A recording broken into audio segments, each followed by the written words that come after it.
At nandito na naman tayo sa ating no contact update segment for today, March 18. 'Di na alam yung araw. March 18, 2026. Yun nga natin gender dito, baalala kay LGBT, lahat ay welcome. Puwede rin pong i-switch ang roles dahil possible magpalit 'yan kasi general reading ito. At the end of the day, lahat ay may free will na free mong gamitin anytime, anywhere. Kung may specific person sa mind, puwede mo siyang isipin, puwede mong i-pause itong video na 'to, okay, para mas ma-set mo intentions mo, isipin mo lang siya at, i-resume back mo na lang ang reading na 'to kapag katapos ka ng isipin siya 'no. At para naman sa mga gusto lang tumambay, curious lang 'no, or gusto lang rito na makinig, then go ahead 'no, puwede kayong tumambay here. So wala tayong gender dito, bahala ka LGBT, at siyempre kung di niyo pa nalalaman meron pa tayong other channel, link down below sa ating description box. If interested, i-click lamang po yung link diyan para mapunta kayo do'n. Araw-araw nag-a-upload tayo ng collective readings for all signs there. So let us see your messages. Thank you so much, Archangel Michael, together with the guardian angels of collective. Can we get messages about this person here? Iniisip pa po ba nitong tao na to si collective? May feelings pa po ba siya kay collective? Or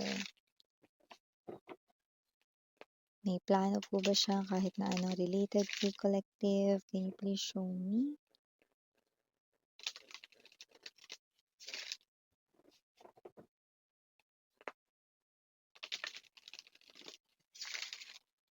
Okay. By the way, real-time energies yung ating kinukuha 'no, sa no contact situation. So, ibig sabihin, hindi niya 'to energies kahapon, hindi rin bukas, kundi ngayon.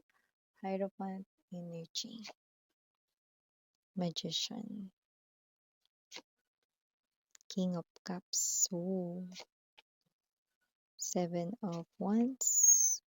Ay, true. Trueness naman. Emperor, Knight of Cups, Knight of Swords, Three of Wands. Okay.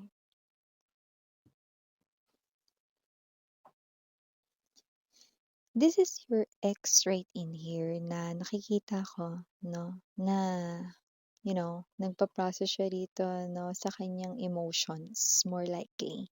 And nakikita ko na itong tao rin na ito 'no, ay someone na lumalabas 'no, with a strong Hierophant energy. Ba't ano ba yun, miss 'yan?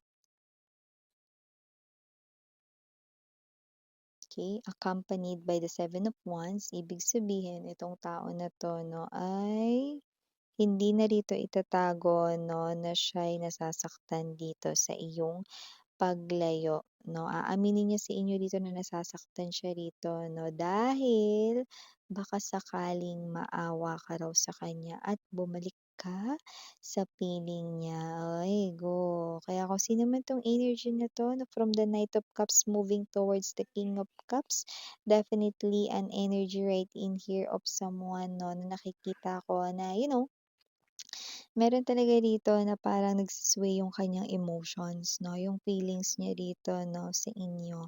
So, parang ito yung energy 'no, na puwedeng sinusubukan niya na 'wag pansinin 'no, yung nagiging in denial siya about this 'no. Pero yun nga 'no, nakikita natin dito 'no, na itong person na 'to 'no, ay gusto rito, okey, na gusto niya rito na mga babes na sabihin sa inyo yung totoong nararamdaman niya, yung totoong feelings niya 'no, dito, ayan. So, hurt siya rito sa nakikita ko 'no.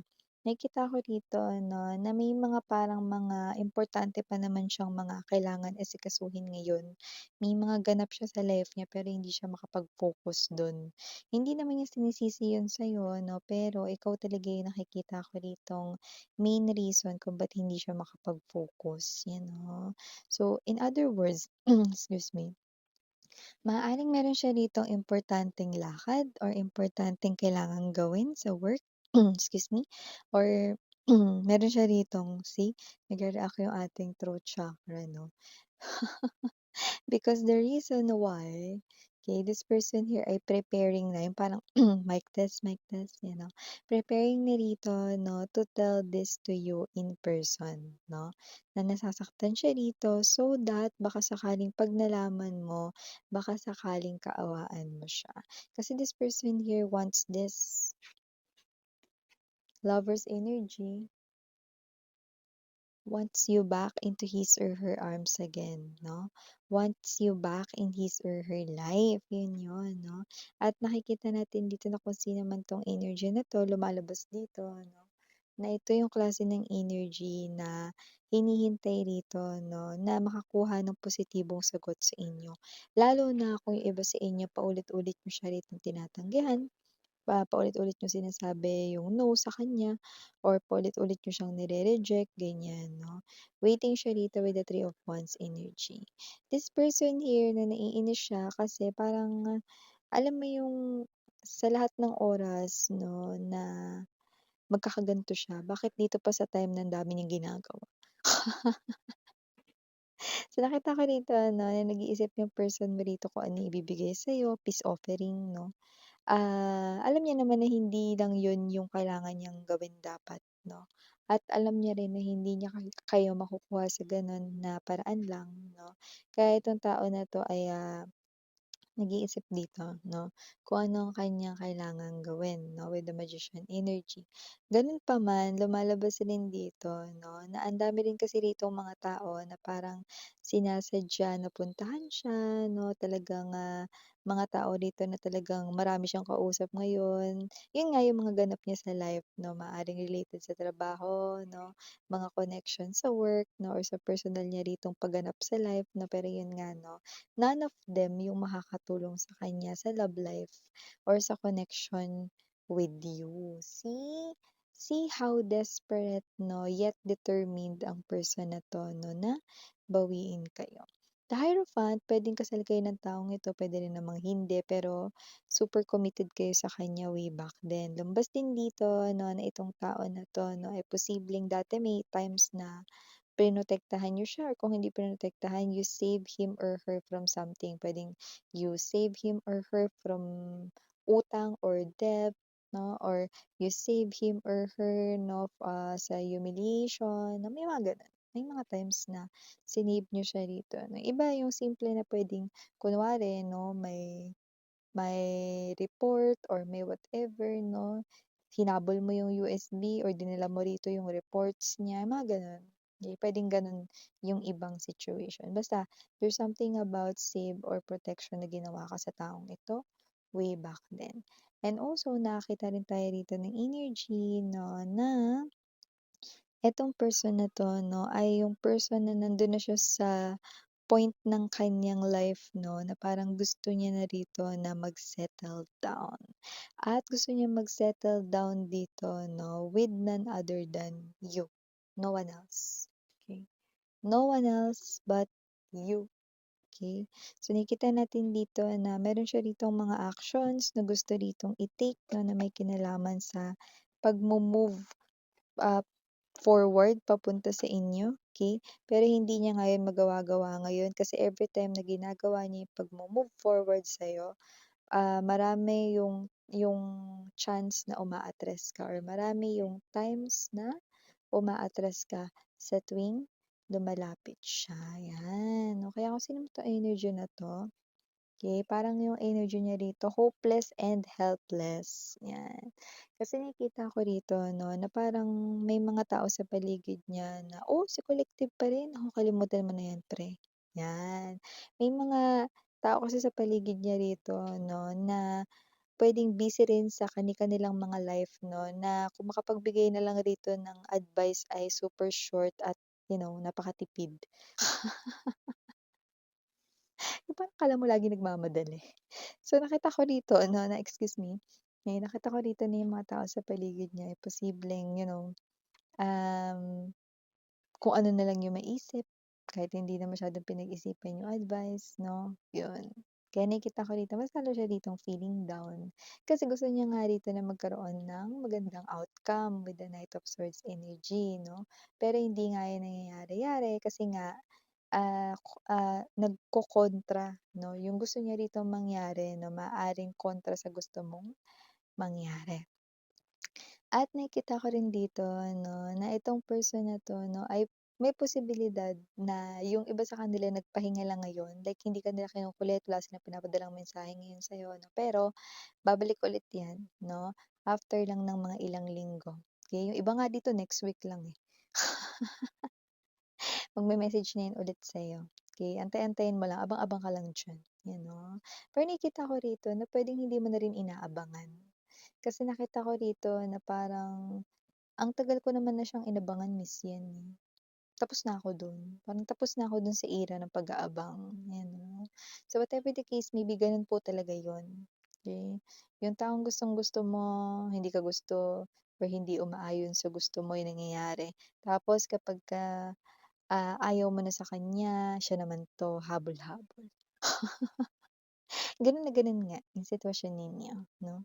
So nakikita natin dito 'no that sa ugali naman or sa pinapakitang pag-uugali nitong person na 'to ngayon 'no, with the Magician and the King of Cups, hindi ko naman made-deny na itong tao na 'to 'no ay, operating from the place of love talaga. Love ka nitong person na 'to 'no at hindi ko nakikita na ito ay, or magba-vanish anytime soon.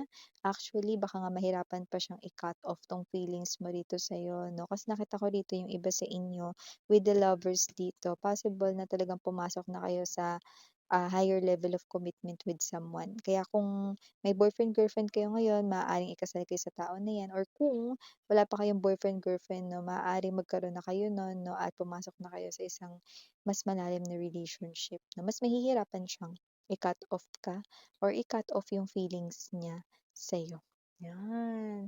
Pero siyempre problema niya na yun. Hindi mo na problema yun, pero yun din yung pinapakita sa'tin dito. Meron na pala ritong binibigay 'no na payo yung puwedeng family members niya, puwedeng yung kanya rito 'no na, father 'no or mother, pero puwede rin namang, lolo't lola 'no. So kung sino man itong energy na ito, okey, maaaring itong person na 'to 'no ay alam mo 'yun, nakakabigay ng pag-alwan ng kanya ritong loob 'no. Ano 'yun, pampalubag loob, 'yan. So puwedeng sinasabi rito 'no na parang baka sinasabi sa kanya ng kanyang parents na, pabayaan mo na muna sa ngayon. Bigyan mo na muna ng space, si collective, 'yan 'no. Baka kailangan niya pa munang mag-isip, malay mo ma-miss ka niya habang hindi ka nagpaparamdam. Kaya puwedeng, kaya hindi rin siya nagpaparamdam kasi sinusunod niya yung payo dito na pero sa nakikita ko parang hindi niyo naman siya nami-miss,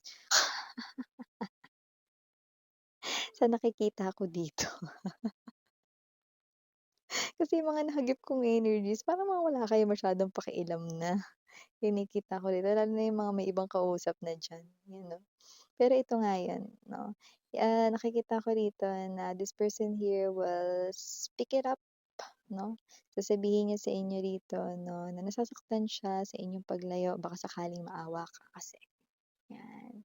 Strategy na lang kasi ito pero totoo talaga 'no, na kahit pati siya, naawa siya sa sarili niya rito, okey? Kasi parang kahit anong gawin niya, hindi mangyari-yari yung gusto niya. Ay ko, 'di ba? Yun lang. So, sa nakikita ko rin dito 'no, sa person na ito, wala naman akong nakikitang may problem siya ngayon sa pera or sa kanyang trabaho. Pero 'pag hindi niya talaga nagawa rito yung mga kailangan niyang gawin, dun siya magkakaproblema. 'Yan 'no, sa trabaho meron kasi dito, eh, may parang nagpa-follow up sa kanya rito. Meron din dito na sa personal life niya rito na posibleng may sinasabi na parang medyo importante 'yun 'no, parang napagplanuhan na nila or kung ano man 'yan related sa ano, importante din 'yan. So, may mga tao din dito 'no na nakaabang rito ng puwedeng, um, communication galing sa kanya, okey, na outside sa inyong connection, okey, labas sa inyong connection. Eh, hindi ko na nakikitang magde-deny siya dito. Dati oo, si Neneng denial 'to, eh, or si Boy denial, eh, pero ngayon hindi na siya magde-deny. Nakikita natin dito na itong person na 'to 'no ay someone na magpu-push forward na sa'yo rito. 'Di bale na na parang maisip mo rito 'no na nakakahiya ito or whatsoever 'no, pero paano kung ito na lang daw yung tanging paraan baka sakaling 'pag naawa ka, mabigyan mo siya ng last chance, 'yan. 'Yun lang. Initials, capital letter J, capital letter G, capital letter A, capital letter N, and capital letter H. For other letters, maaring small letters na ito, maaring R, pero yung R maaring dalawa daw, pero maaring magkahiwalay yun. I also have here U, G, Y, and last but not the least, K na small. So, yeah, ito yung mga messages right here for you guys. Again, I'm Yuriana on me. Sarang 11 light. And, yun.